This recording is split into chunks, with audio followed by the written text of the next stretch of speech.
Thank you. All right, so good afternoon, everyone. Thank you for joining Aura and myself on creating and evaluating accessible OER. My name is Elizabeth Morell, and I am the Director of Accessibility Services at Western Connecticut State University. I'm going to pass it over to Aura just to introduce herself, and then we'll dive into the presentation. Hi, everyone. Good afternoon. I am Aura Lippincott, and I work with Elizabeth at Western Connecticut State University, and I am an instructional designer and actually former librarian. And I'm actually housed in the library on our campus. So it's great to be presenting to a library audience. Thank you. So I'm going to be running the show here for the first half. So I'm going to mute myself, and then Elizabeth, you'll just let me know when to flip slides. Sounds good. All right, great. So we decided to split the presentation up into two sections. The first section will be exploring creating accessible OER. And then the second section, Aura will discuss how we evaluate the OER for accessibility. So if you want to flip to the next slide. So before we start, it's really important to make sure that we all have the same knowledge base of accessibility. And throughout this presentation, we'll be talking about accessibility, which we're thinking refers to making content accessible to individuals with disabilities. We know that about 20% of our population has some type of disability, but we know that OER impacts far more than just those with disabilities. And so it's about providing better access for all of our students, but you will hear us talking about making sure that the content is accessible for individuals with disabilities, but don't lose sight that making the content accessible will help all the students that are accessing that material. So when we talk about something being accessible in the disability world, we're looking to make sure individuals with disabilities are able to independently acquire the same information or engage in the same interactions or enjoy the same services that their peers without disabilities enjoy. So what we're trying to make sure is that students with disabilities have access to the same material with substantially equivalent ease of use, right? We don't want to make it more challenging for individuals with disabilities to get the same information. So when we're talking about OER and designing and evaluating it, we want to make sure that we're thinking about how users with disabilities are interacting with that electronic information. And we also want to think about how content designers, developers, or authors are producing that content to make sure that it incorporates some of the assistive device tools that are necessary for individuals with disabilities to access that information. So I'm going to flip to the next one. Thanks. So creating accessible OER material is extremely important. We already went over that 20% of the population has a disability, and the accessibility of OER material is important due to how different individuals interact with the material. For example, some can't operate a mouse, so they'll use the keyboard to navigate the computer screen. Some can't see text or graphics, and so they'll use a screen reader to read that content to them. And some individuals won't be able to hear the audio or understand the content easily. And so that's where we make sure that we add in captioning to make sure that individuals can access the audio content. Due to this, in order to interact with content that uses assistive technology, we need to make sure that we're adding in the ability for the content to be navigated with key tabs, that the content can be read with screen readers, that we're adding captioning to those audio files as well. So let's move into talking about how you create the accessible OER. So this next part of the presentation, we did share our presentation. I think it's going to be sent to everyone again after with a recording, but the hyperlinks are live, so you can get additional information and training available to you. So when we think about creating accessible OER, we thought it would be helpful to talk about 5 key areas to focus on that can increase the accessibility the most. Now, creating content that is accessible can be really overwhelming, and Aura and I could talk to you for a week on end talking about all the different accessibility features. So we're trying to compress it in a quick 1-hour presentation to you. So we figured we would just focus on 5 areas. So the first and probably biggest impact that you can have when creating content is to make sure the videos have captions, that a transcript is provided, and if necessary, the audio descriptions are provided. And so when we think about what captions are, that's going to be the synchronization of the speech, what you hear, with text captions of what is actually being said. There are two different types of captioning available. Typically, we want captioning to be able to be turned on and off because captioning can be distracting to some of our other disability populations. So there is open and closed captionings. Open captions means that you can never turn off the caption, and closed means that the viewer would have the ability to turn on and off the caption, similar to what we experience with our TVs at home. Within the CSCU system, we have access to Kaltura, which helps us caption our videos. We have automatic captions enabled on our videos that provides about 80, maybe 85% accuracy on a good day. And so that's a great tool, but just recognize that captioning needs to be 99% accurate. So if you use the automatic caption features, just make sure to go back in and edit the captions for any inaccuracies. Now with YouTube, we can also add captioning in, but YouTube is a little bit more challenging with their automatic transcripts. So Aura and I tend to not advise our faculty members or creators of content to use YouTube just because it becomes a little bit more problematic. But YouTube does also offer the captioning capability. So the next part is transcripts. So transcripts are going to be text-based documents of the spoken words. So everything that is said is going to be a transcript, but they're not always attached to the actual video. So an individual can go back and read the transcript without watching the video. And audio descriptions are going to be a narrator explaining the visual information verbally to convey the visual information that is happening during the video. And that's very important for our individuals who are blind so that they get the full experience of the videos. You can go to the next slide. So this is just a link. If you do want to use YouTube captioning, we added in a link to help you understand how to edit and make sure that those captionings are accurate. And then this is just a sample of what a transcript would look like if you were to create it for a video. So it tells you what each individual said, which can be really helpful for some students who don't want to go back and rewatch the whole video. So the next area to focus on would be alternate text for images. So we all know the saying, a picture is worth 1,000 words, but what happens when we're unable to see the picture? It means nothing. So alternate text for images is really essential because it allows us to add in what the diagram, what the image means, so that a screen reader can explain that image to an individual who's not looking at the actual computer screen. Okay, so the next focus would be on document structure.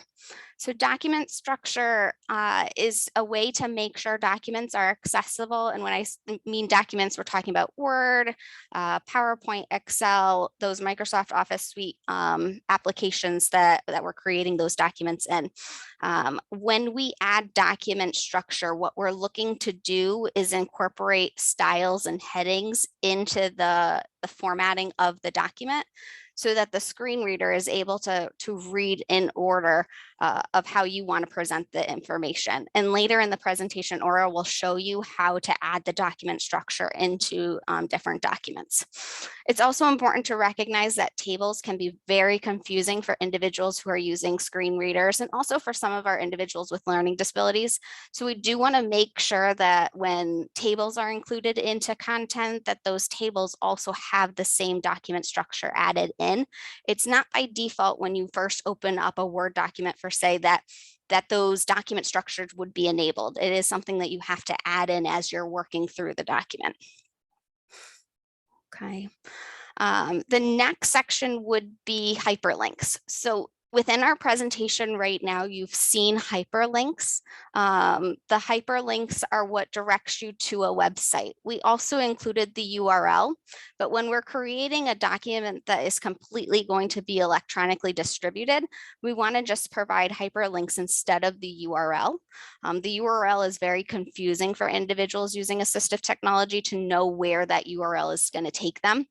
So we always provide the hyperlink that will direct the individual to the website. So when you look at number 4, it says hyperlinks and display text. It's in a different color. It's underlined. If you had access to it and hovered over it, you'd know that that would be clickable and it would bring you to that external website or resources. Perfect. So our last focus area is on visual elements. So when we start creating content, we want to be very careful with color because we have individuals who are colorblind, but we also have individuals who have low vision. We all know that we typically write with black ink on a white or light background, and that's always going to be the most readable. Sometimes content creators do like to add color in, and color is okay. We just want to make sure that there's enough contrast between the text color and the background color so that individuals would be able to read it. The other thing that we do want to try to avoid is using color to present information or instructions. So we don't want to have, everything in red means X, Y, and Z. What happens if the student can't see that red text? The other thing is to just be careful about flashing images. Some flashing or flickering can trigger seizures. There's a couple websites, we didn't link it here, that you can actually put in the image to test to see if it could cause seizures. And if that's something that you want to include in your content, just make sure that it won't trigger someone to have a seizure. Okay, so now we don't expect you to be experts. This is a very quick overview of the 5 areas that we think you should focus on. Aura is going to dive into what they actually mean. But just remember that this is a step-by-step process. If you can make one change, then you'll impact, tenfolds of students, but as you progress and get more comfortable with creating accessible content, you'll be able to incorporate more and more of these key areas to eventually being able to create a fully accessible document. So our next slide, I think, is a list of resources. Yes, so these are just a list of resources that can help you kind of explain how you create different accessible documents. There's also a Blackboard Ally if the school is a Blackboard user. There's also a Canvas accessibility feature as well. So these resources are really helpful. So on your own time, feel free to kind of dive into it and learn a little bit more. So I'm going to pass it over to Aura, who'll kind of guide us through some more in-depth understanding of our 5 focus areas. Thank you, Elizabeth. These topics go really well together because evaluating accessibility of OER is probably pretty quickly going to become either a creation or a revision/remediation task, in the sense that you may find something that you really want to use that needs to be fixed, or that could be improved upon. And the more I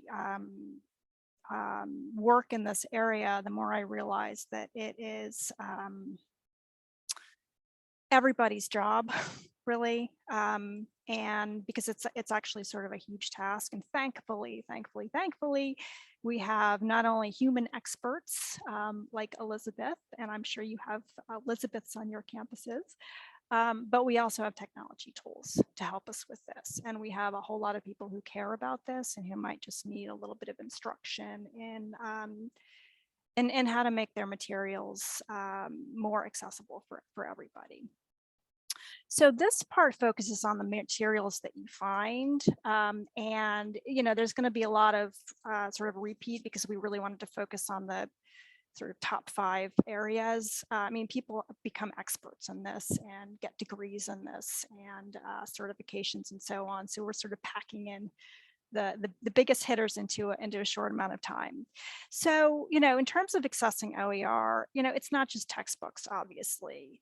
So it encompasses really any sorts of learning resources that you can think of, from software to materials in really any medium, to quizzes and lessons plans and syllabi and instructional modules and simulators, and all of this can be OER, right? OER is a licensing convention, not a format. So really anything, this can apply to anything. So it quickly becomes like overwhelming, the amount of expertise to obtain about evaluating the accessibility of these materials and perhaps fixing issues. So really the approach that Elizabeth shared, which is to focus on these common issues and fixes, is an important, powerful, and achievable starting point for creating and evaluating OER. So I wanted to start with this quote, and I really encourage you to go and read this, this reflection. It is just wonderful, and it really really opens one's eyes even further about both the size of this, the size of fixing OER, but also the impact of it. So many of these wonderful and diverse OER works that you're curating for your courses or your instructional sections or collaborating with faculty won't have been designed with digital accessibility first in mind. And that is really the way to fix this problem, is to design with accessibility first in mind, because remediation is incredibly time consuming and difficult. But here we are. So while we're promoting equity in our selection of cost-free educational materials, we may be impeding it in other very important ways if we're not, if we don't have accessibility sort of front and center. So some general guidance. Make accessibility one of your initial selection criteria. And there are rubrics that you can use to evaluate material. And you can even, start with this list of five things just to start with. So these rubrics are linked at the end. So familiarize yourself with the most common issues and how to identify them. And there's a useful cheat sheet linked here. Select open, of course. But again, don't assume that open means accessible. But the beauty of open is that you have them to fix. You have them to turn into different formats, which may be what you need to do to fix something. The format that something is initially presented in just might be too much work or too problematic to fix.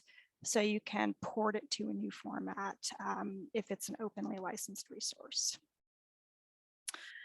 So look for and ask for accessibility statements, 508 compliance, VPATs. And a VPAT, I provided a link here. It's basically a voluntary reporting by the creator of the product or package about its accessibility status. So you can learn how to read those, and you can pour through those, and you can ask tough questions of the creators and the providers of these materials about, hey, is this accessible? Why isn't it accessible? It needs to be accessible, and really put some pressure on some of these publishers, which I think would be an awesome role for the library. So more general guidance: use checking tools. Technology is your friend. It might feel like your enemy sometimes, because sometimes what you expect to have just worked, you have to check it a few times and continue to refine. But Microsoft Office has awesome checking tools. Adobe has awesome checking tools. I believe Google has checking tools. I haven't looked at that lately. Not as good as Office. So use the tools that are available to you. And I'm going to point out a couple of free plugins as well that you can use to help you with this task. If there's issues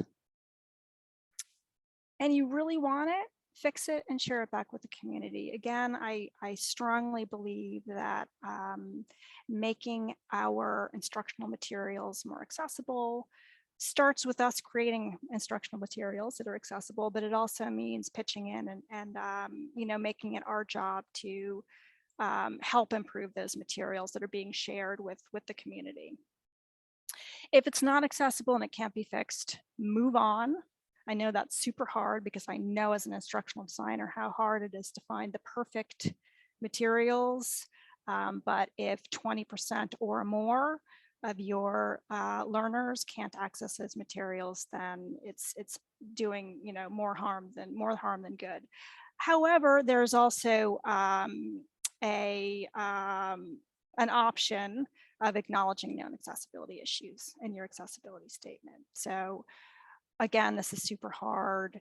I have heard folks who are experts in this say it's really difficult to make anything 100% accessible. So it may be that you make a determination that it's as good as it's going to get, and then you either provide accommodations in some other way and you make it known that there's these issues. And seek out expertise and guidance.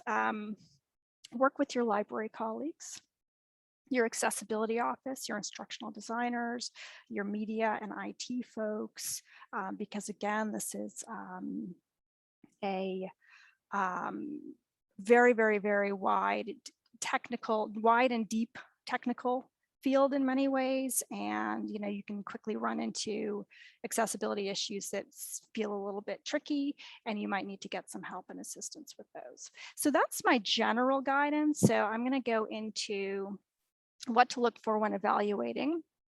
Again, this is reinforcing what Elizabeth has already talked about. Choose videos with captions and listen to the audio all the way through. Because there can be inappropriate language, there can be incorrect language, and so on. So as difficult as it is to listen to something all the way through, it's really important to do so. So actually, let me back up for just a second. So, you know, Elizabeth suggested focusing on it boils down to the structure of the content, including tables, media descriptions and tagging, including captions and meaningful hyperlinks. So a tricky aspect of evaluating OER for accessibility is that some of the things we want to look for aren't obvious. Audio captions, of course, are very obvious, but not everything is. So those that aren't obvious may be markup of content that we don't perceive necessarily, but that's interpreted by assistive technology. So it's that underlying structure, it's those alt tags, and it's those sort of under the covers description and structure and tagging and so on that these tools are using to present the material to those who are using the assistive technologies. So we might need to do some digging and use some tools to help us identify whether these elements are present and what unseen accessibility issues are under the surface. So again, use the tools. So that said, there's a lot that we can learn from reviewing the content, just from a general structural, organizational, and descriptive perspective. So think universal design for learning, rather than simply checklist, rubric, accessibility, compliance. Is the content organized in chunks with consistent headings? We can tell that by looking at it. Are the images described, including contextually? So not just this is a photo of blah, blah, blah, but how does that image fit within the overall lesson? And this is where you may need to get a subject matter expert or faculty person involved in helping evaluate that. Is there enough color contrast? Is the color used to convey meaning? So as you review material, you know, think of this big picture. Diverse abilities that are likely to be represented in your community: auditory, cognitive, learning, neurological, physical, speech, and visual, and the barriers that are unintended by us that people commonly experience with these materials. So we're providing, you know, a getting started list of check these things. There's rubrics, but take a step back and look at it. What is sort of missing from a learning and meaning perspective, and how can it be improved from that overall perspective? And not only will that help the 20%, but it will help all students. And that's the sort of UDL approach to this. So back to multimedia. So this again, curating material, evaluating material, super time consuming, super hard. I recently was in a situation where we really wanted to use the CNN video. It was available on YouTube. Guess what? No captions. The whole collection not captioned. Apparently, CNN didn't have to caption these materials. So what do you do? Unfortunately, well, actually, in this case, we provided a transcript ourselves, but you may or may not have that capacity to do that. So, it can involve some really tough decisions, but it's super important to select materials and make sure you have accurate captions. Audio, spoken word requires a transcript, and music may require lyrics. All of these, part of the calculation is how important are they for achieving the learning objectives. I would argue that if they're sort of ancillary to that, then and they don't have good accessibility options, then it's pretty easy to strike that from the list. Okay, multimedia 2, images. So if they're standalone images, likely to be content that you're going to embed into something, the descriptions won't be a part of that actual image. You'll probably have to add those back in. If you're linking to it or it's part of a larger OER work, then you want to look for these descriptive elements. So this link provides good guidance on how to create good alt text for images. And this is one of the areas that regularly materials fall down on. So, and again, you might need to get an expert involved in not only describing what that image is, but how it fits within the context of the overall lesson. So you can see if something has, something on the web has an image by looking at the, you can actually right click on it and look in the code for the alt tag image. So for animations, these need text descriptions. They need captions if the sound is important or relevant. If it's not relevant, consider not using it.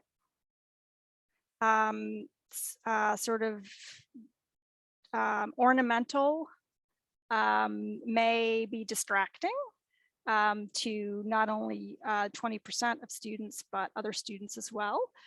So, just be very careful about what you include in what is included or what you include in your materials. So there's a link here for additional guidance about how to evaluate the accessibility, what you want to look for animations. Okay, files and documents. This is like sort of the bulk of the accessibility work that I find myself doing and checking: PDFs, PowerPoints, Excel, Word, Google Docs, etc. So these are perhaps the easiest to deal with, although if you have lots and lots of them, it might be a little tedious to go through them, but they're discrete. So there's probably a more straightforward evaluation, and you can probably make fixes to those materials fairly easily, with the exception of some PDFs might be much more complicated. So PDFs, we know that these can be scanned images, or they can be PDFs that have been created from a digital document where it's fully all of the text is recognized and so on. So if you're working with faculty and they want to use a scanned image, then obviously you want to see if you can find an alternative, because that can be very, very time consuming to recognize that text, if you even can, and then correct it because of formatting issues and so on. So you want to really work to locate accessible tagged versions of articles, book chapters, etc. So math is a very specialized area, and I provided a link here for creating accessible math with a markup language called MathML. This would be an area where I would definitely want to partner up with a math subject matter expert to, if I were evaluating materials for OER materials for math. You can also provide an image with an alt tag that fully describes that mathematical equation or whatever math it is. So again, you want to make sure that you're describing these materials in a way that can be accessed with screen readers and so on. So it means structuring, it means describing, etc. Okay, lessons, courses, games, simulations, all can be OER. Anything can be OER. So, these are perhaps more difficult because they're comprised of multiple parts, and it may not be possible to fix the issues without working with the developer or the producer of that content. So are the elements accessible? Is there overall structure that helps make the lesson perceivable and understandable? And this is even the case with some of the big publisher, the big commercial publishers, and whether those materials are truly accessible, fully accessible. So again, you can use checking tools. If it's web-based, you can have a checklist to evaluate it. You can look for accessibility statements. You can contact the creator and ask for statements about accessibility. It's in their interest to make things accessible as well, right? Because it widens their audience. And you can test with a screen reader. There's a free software, NVDA. It's a Windows software that you can use to test. So for game accessibility, there is actually a organization that is working on this area. And I provided a link here. So they are categorizing games by basic, intermediate, advanced accessibility. And they're looking at these 5 areas: motor control, cognitive, vision, hearing, and speech. So again, probably more complicated. You'd need to involve the creator of the game.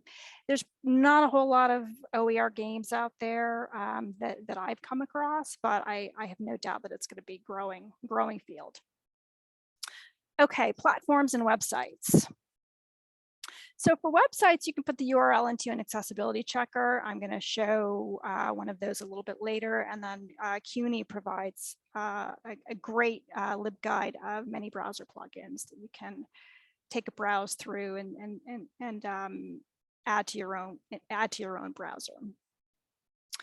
Platforms, and for websites, in the example I'm going to show later, it may be that whatever you want to use, you want to port to a different format rather than, you can't fix someone's website. You have to work with them to fix that, but you grab that, scrape that content and put it into a different format potentially. Platforms, textbooks, and ebooks. You want to look for accessibility statements, VPATs, and so on. There's a difference between the accessibility of the site where the material is hosted and the item accessibility. And those one might be accessible, one might not be accessible, or in varying degrees. So you sort of have to look at both of those pieces. Now, OpenStack, super popular OER text publisher, recommends using the web version of their materials because that's WCAG 2.1 AAA compliant.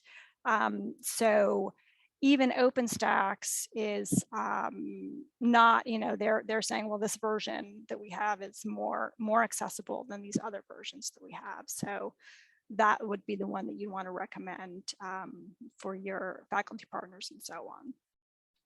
And question publishers, again, I think this is a great place for libraries, which libraries may already be doing this. I have no doubt some are, to really push publishers to ask pointed questions. Is your content accessible? How are you going to make it more accessible? and so on. And I've provided a list of excellent questions here that you can ask the publishers that you work with. So these three, Merlot, OpenStax, and Pressbooks, have very, very, very transparent accessibility statements, which you would want to evaluate, and they're constantly updating those, and they're talking about the issues they have and so on. So just be aware of those issues as well. Okay, so that was kind of a whirlwind. So again, keep your eye on the five top issues. Start by making your materials accessible. And that can really open your eyes as to how important it is to start accessible rather than fix and remediate. I recently attended a talk where someone just did a study. I think it was actually an ACRL funded study on OER, and found that 50% of the materials evaluated were not accessible. So it's a pretty big challenge for OER to make these items accessible, because creating an OER is hard enough as it is, and so it pretty rapidly becomes an after the fact kind of an issue. Okay, so I am going to do a little activity here.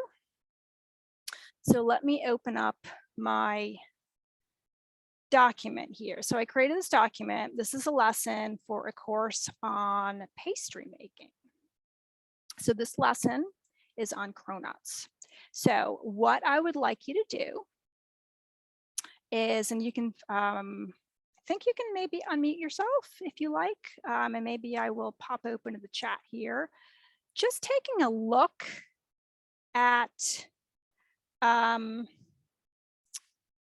Aaron, I'm just seeing your comment here, 50% compared to non-no. 50% of the materials that were evaluated were not accessible against a rubric. And yeah, I think a lot of paid content is also not accessible. I'm not sure if anyone has done a statistical analysis on that, but surely much is not accessible or could be more accessible. Okay, so just visually looking at this lesson on Cronut, what do you see that's problematic based on what Elizabeth and I have talked about? Yep, font color contrast. Yes. That's right. That's right. But that color, it's cronut colored. So, is that a good enough reason to have it that color? No. So yes, what else? What else do you see that could be problematic? Let me scroll down a little bit. Sorry, it's a little tiny. I had to kind of squeeze it to fit both pages on here. So what else looks like, well, what else would you, just what else would you want to dig a little deeper? Yeah, so someone said, yeah, so Christina said the link isn't embedded into the sentence. That's right, there's a table. Yes, yeah, there is a table. And I wonder whether that table is really needed. Is that table really, really necessary? I have my doubts. Yes, table to format. Yeah, pale color for heading. Yep. And actually, that is not even a heading. That's just normal text. That is just normal text. So I think that you guys have talked about, yeah, you got everything. You got everything. Okay, so to fix these things in a Word document, and I bet some of you probably already know how to do this, since you clearly know what you're talking about here. So fairly straightforward to fix this. So first of all, this is the title of my document. So here I am in my home tab, and I have my styles here, and I see that it's a normal style. I can make that heading 1. Now, these headings provide structure. You can change the style of these headings. These are just the default in my copy of Word. And it would still maintain the structure. So you want to use consistent headings and structure throughout your document. So for this one, I can just make this heading 2. This is okay. And then for this image, I can right click and edit the alt text. You can also go to format and edit the alt text. Word has several, as you know, different ways of accessing the tools. So I can go to edit the alt text. And then I can put a descriptive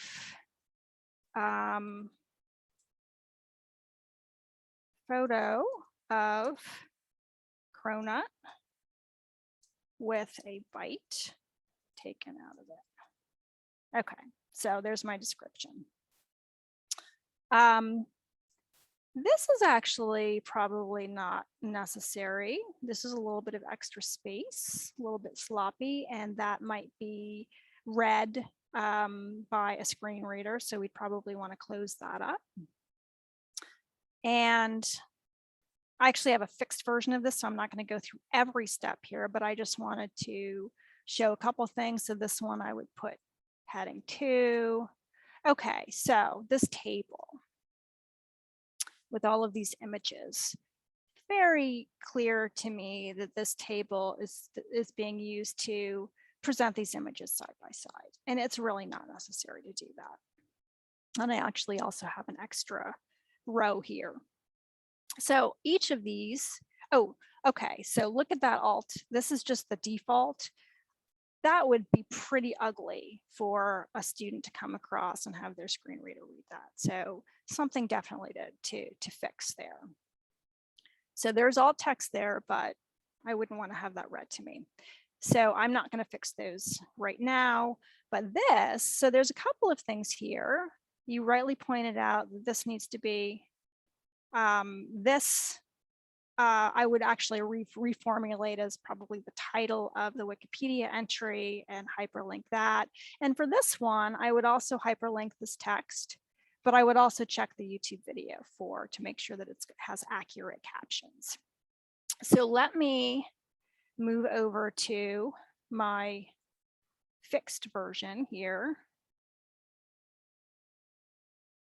And what I've done is I have removed the space, I've added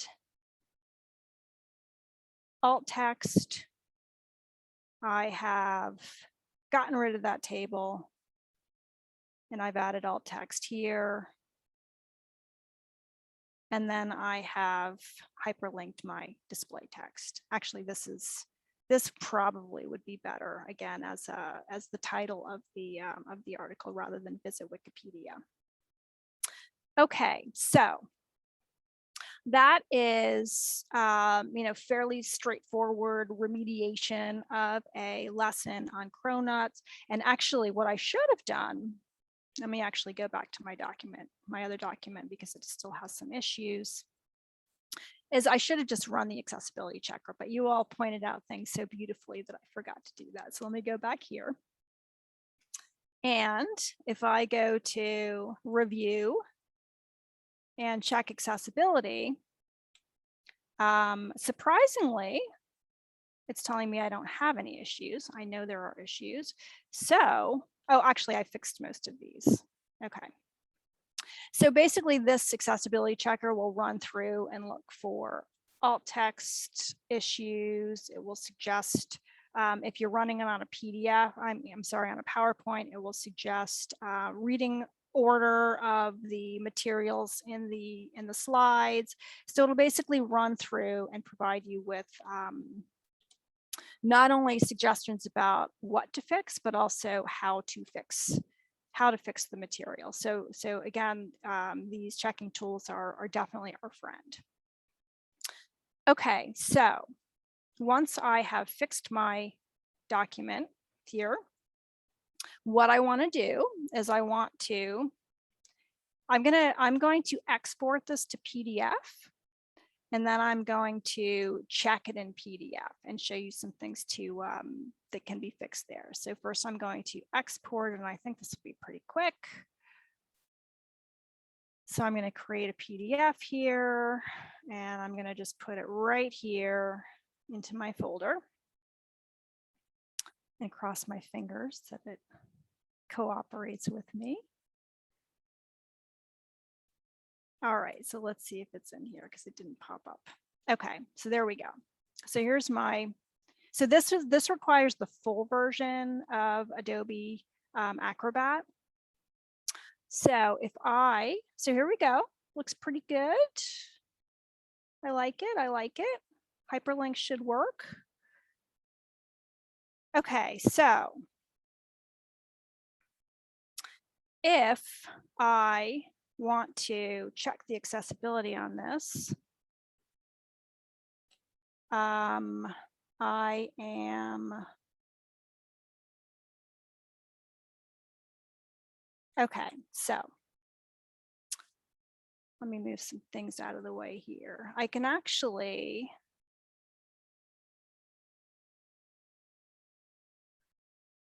I am, as usual, forgetting how to check the accessibility on here. It might just, the tools on the right-hand side might have just gotten rid of your accessibility. Oh yeah, okay, whoops. All right, let me get back here. Hang on, hang on.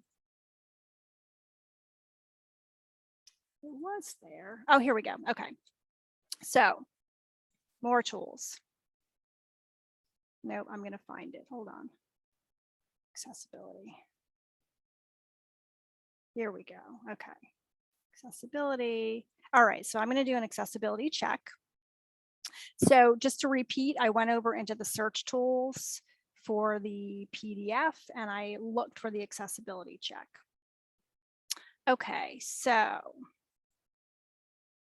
let me move things out of the way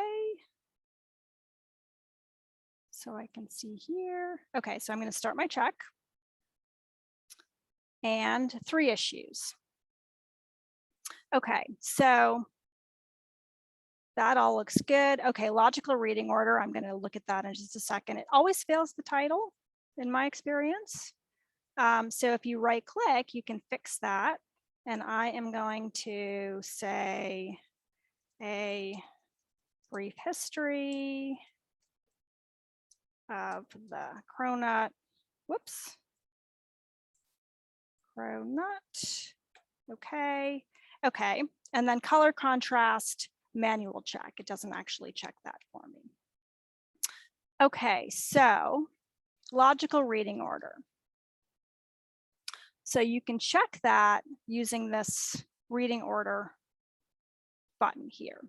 And you'll see this is the reading order. So if you didn't check that, then someone's screen reader would read things not in the order that you presented them in. So this looks empty, so I would just delete this. And I would move this one up. And there you go. And then I can look at page 2 and see what the issues are for that. So that one is really out of order. So I think I would delete this one. Whoops. And so on. So I would move these all so that they're in the right order. And then I would be good to go. So I'm not going to take time to do that right now, but it's the same process as for page 1. You want these to be in the order that they're presented on the page. So those are the 2 issues. I would fix those and rerun the accessibility checker, save it, and I would have a accessible document to share with my students.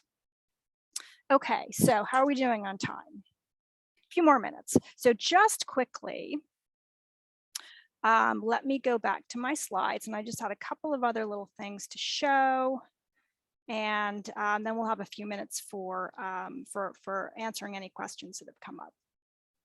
So this, Elizabeth mentioned this is Blackboard Ally, which is a fabulous, whether you like Blackboard, love Blackboard, it's a fabulous checker for accessibility material. And I believe that it is also available for other learning management systems.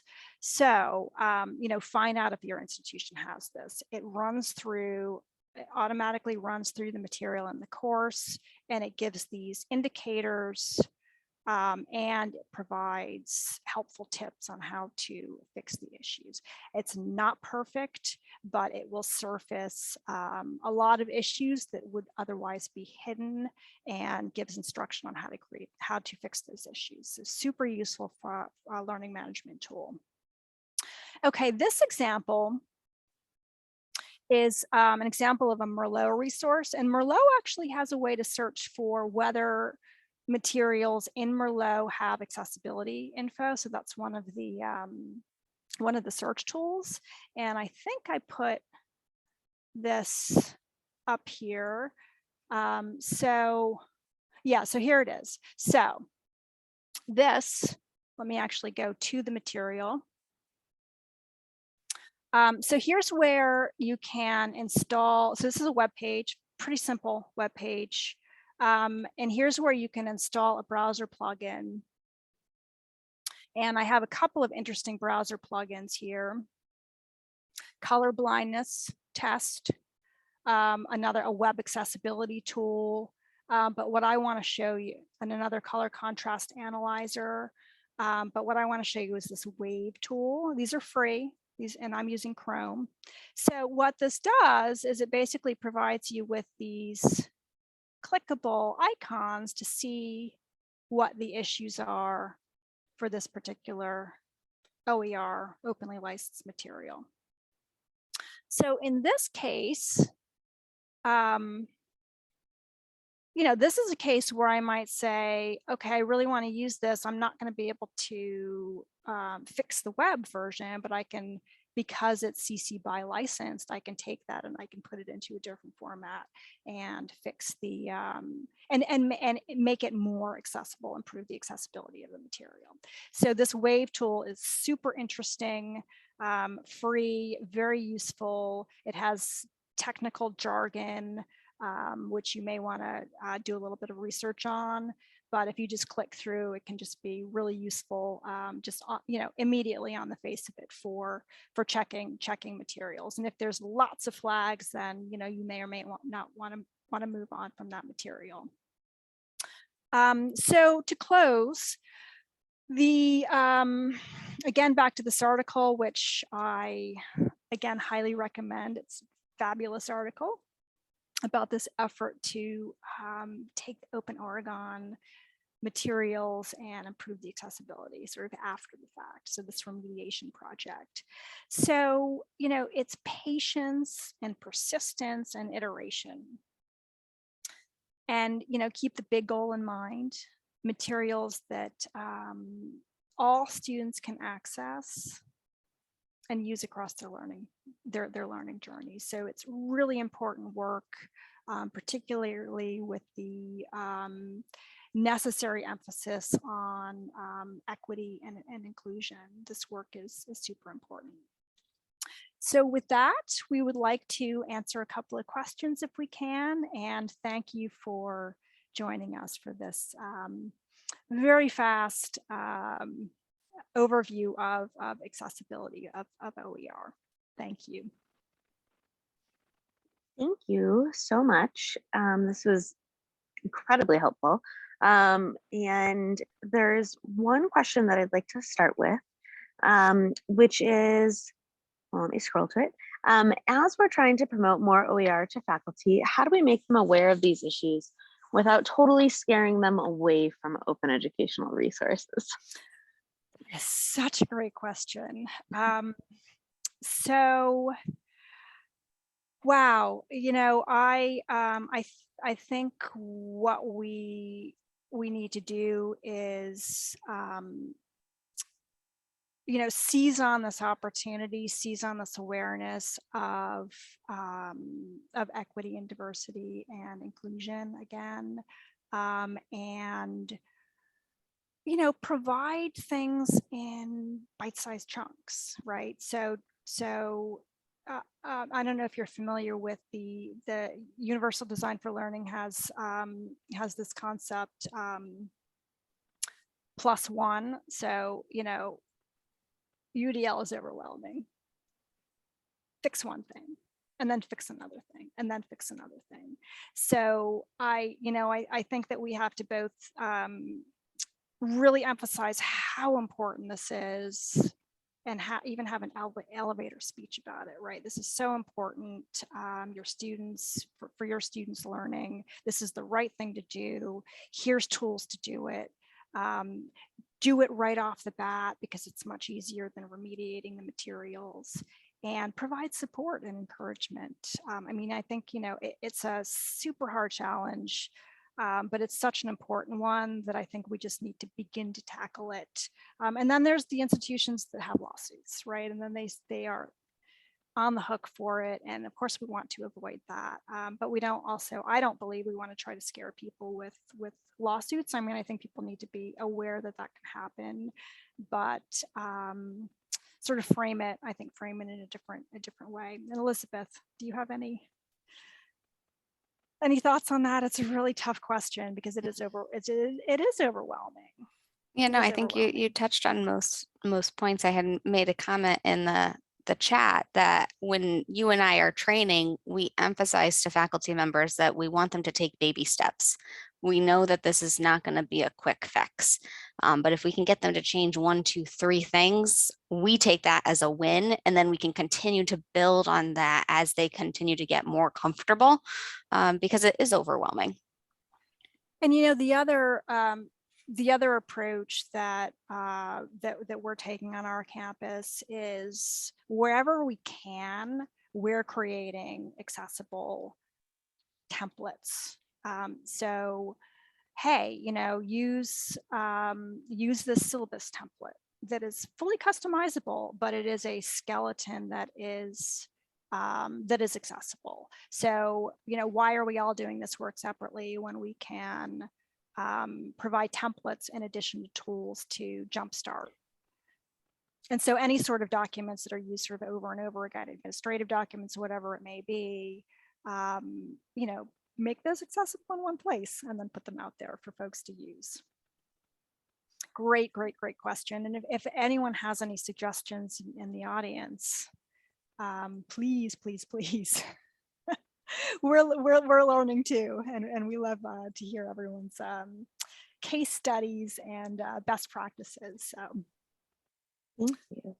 And then the one other question that I have, I know you answered this in the chat, but I am going to ask it again just because in case people have missed your answer in the chat, which is about captioning and transcripts.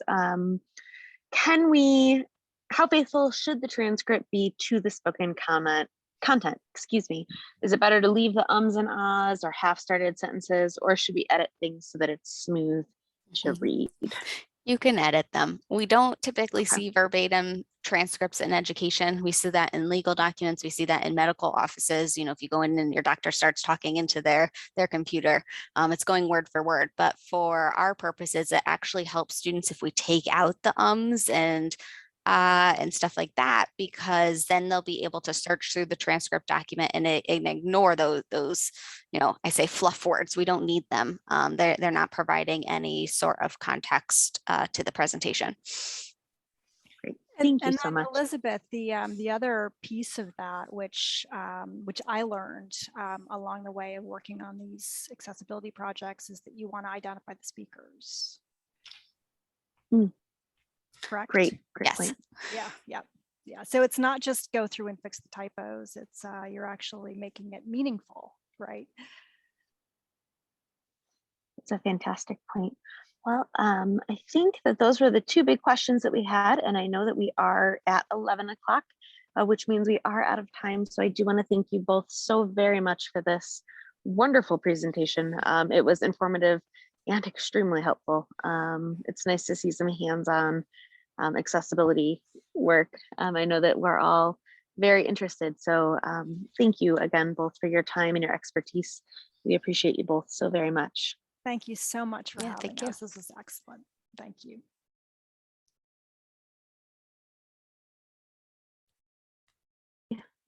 Sorry, I muted myself. Howard, I know that there is